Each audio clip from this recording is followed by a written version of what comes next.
agradecemos, Senhor, em nome do Senhor Jesus. Amém. Eu quero convidar aqui, os irmãos podem assentar-se, a Rafaela Bruno do Parolim, para estar louvando ao Senhor nesse momento. Rafaela Bruno.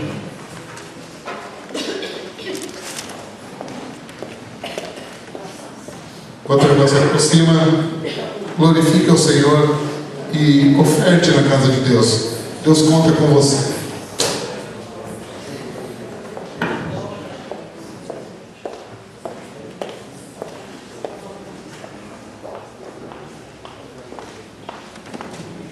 Saúdo a igreja com paz do Senhor, amém?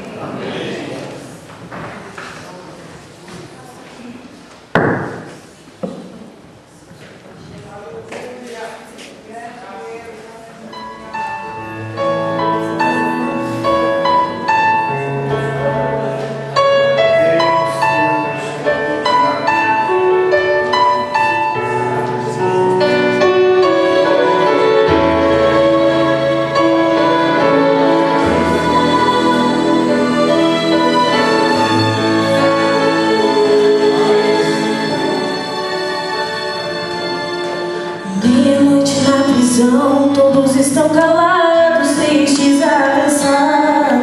De repente Paulo e Silas começam a cantar. O cenário é de duplos, foram torturados de forma feroz, mas para louvar a Deus ainda havia voz. Cantavam dizendo que Deus é maior. Cantavam dizendo que Cristo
Deus está agindo nesse lugar, irmão. Amém?